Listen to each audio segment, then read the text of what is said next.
تو میرے بھائیوں حدیث میں آتا ہے یہ لعنت جاتی ہے، لیکن اگر وہ مستحق نہیں ہوتا تو لوٹ کر واپس کہنے والے کے اوپر آ جاتی ہے۔ تو میرے بھائیوں آج ہمارے معاشرے میں خاص طور پر عورتیں اور مرد بھی بچوں پہ لعنت کر رہے ہوتے ہیں۔ بچوں پہ لعنت کرنے کا کتنا بڑا عذاب ہو سکتا ہے؟ لعنت کا مطلب یہ ہے کہ اللہ تعالیٰ کی رحمت سے تم دور ہو جاؤ، تم پہ اللہ تعالیٰ کی رحمت نہ ہو۔ تو میرے بھائیوں جو بندہ اللہ کی رحمت سے دور ہو جائے تو پھر اس کا حشر کیا ہوگا؟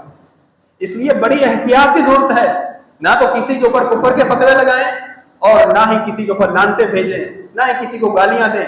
یہ گالیاں دینا، یہ لعنتیں کرنا، اسی طرح بددعائیں کرنا، میرے بھائیوں اگر سامنے والا اس کا مستحق نہیں ہے تو لوٹ کر ہمارے اوپر آتے ہیں۔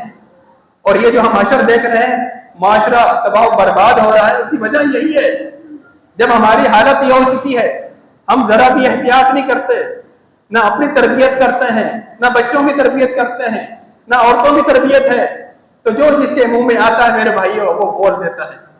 اس لیے میرے بھائیوں اللہ کے لیے احتیاط کریں۔ اللہ سبحانہ و تعالیٰ سے دعا ہے کہ اللہ سبحانہ و تعالیٰ اس فتنے سے بچائے۔ آج آپ دیکھتے ہیں جگہ جگہ دھماکے ہوتے ہیں، یہ اسی فتنے کی وجہ سے، اس مسئلہ تکفیر کو نہ سمجھنے کی وجہ سے۔ وہ لوگ جو یہ مختلف گروہ بنے ہوئے ہیں وہ سمجھتے ہیں یہ جو پاکستان کے رہنے والے لوگ یہ کافر ہیں، ان کی فوج کافر ہے، پولیس والے کافر ہیں، حکمران کافر ہیں، فتوے لگاتے ہیں۔ جب کافر ہو گئے ہیں تو پھر ان کو قتل کرنا ہے، وہ پھر دھماکے کرتے ہیں، مارتے ہیں، خودکش حملے کرتے ہیں۔ یہ نظریہ ہے ان کا۔ یہ کون سا گروہ ہے؟ خوارج کا گروہ ہے، اسے خارجی فرقہ کہا جاتا ہے۔ اس لیے آج بھی افواج پاکستان جو ہے وہ فتنۃ الخوارج کے خلاف آپریشن کر رہی ہے۔ تو میرے بھائی اس فتنے سے ہمیں بچنے کی ضرورت ہے کہ ہم بھی کسی کے اوپر کفر کا حکم نہ لگائیں۔ البتہ نصیحت کرنے کا طریقہ یہ ہے آپ اس بندے کو سمجھائیں کہ میرے بھائی یہ جو عمل کر رہے ہو یہ شرک ہے، یہ کفر ہے، آپ اس سے بچ جاؤ، یہ ہمارا کام ہے۔ ہمارا کام کسی کے اوپر حکم لگانا نہیں ہے، اس میں احتیاط کریں۔ اللہ سبحانہ و تعالیٰ جو کچھ سنائے ہمیں عمل کرنے کی توفیق عطا فرمائے۔ سبحان ربک رب العزۃ عما یصفون وسلام علی المرسلین والحمد للہ رب العالمین۔